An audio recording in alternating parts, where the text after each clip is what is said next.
আসসালামু আলাইকুম রহমতুল্লাহি ওয়া বারাকাতুহু। সম্মানিত ভিউয়ার্স, আমরা আপনাদের সামনে হাজির হয়েছি আজকে জীবন গঠন করার হাতিয়ার দ্বিতীয় পর্বে। এ পর্বে আমরা একটি গুরুত্বপূর্ণ বিষয় নিয়ে আপনাদের সামনে হাজির হয়েছি, সেটি হলো সুন্দর কথা বলা। আল্লাহ পাক বলেছেন, ওয়াকুলু লিন-নাসি হুসনা, তোমরা মানুষের সাথে সুন্দর কথা বলো। এখন এই সুন্দর কথা বলতে আমি কি বুঝি? আসলে আমরা বিভিন্ন সময় এটাকে অপব্যাখ্যা করি। কেউ আপনাকে আঘাত করবে, প্রতিবাদ করা যাবে না। কেউ আপনার সঙ্গে বেয়াদবি করতেছে, তাকে উচ্চ স্বরে কথা বলা যাবে না, এমনটি আসলে নয়। বরং সুন্দর কথা বলার অর্থ হচ্ছে, হযরত ইবনে আব্বাস রাদিয়াল্লাহু তাআলা আনহু তিনি বলেছেন যে মানুষের সুন্দর কথা বলার অর্থ হলো সৎ কাজে আদেশ দেওয়া এবং অসৎ কাজে বাধা প্রদান করা।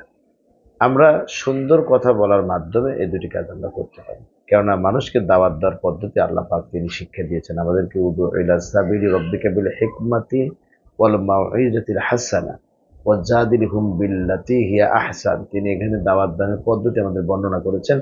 সেখানে বলেছেন মানুষকে ডাকতে হবে, সেটি হলো আপনার হিকমতের মাধ্যমে এবং অত্যন্ত প্রজ্ঞার সাথে মানুষকে আহ্বান করতে হবে। পাশাপাশি তর্ক বিতর্ক লাগলে সেটি মানুষের লাগবে, এজন্য আল্লাহ পাকে বিধান দিয়েছেন তিনি ওয়াজাদিলহুম বিল্লাতি হিয়া আহসান, তোমরা উত্তম পদ্ধতিতে মানুষের সঙ্গে তর্ক বিতর্কে লিপ্ত হও।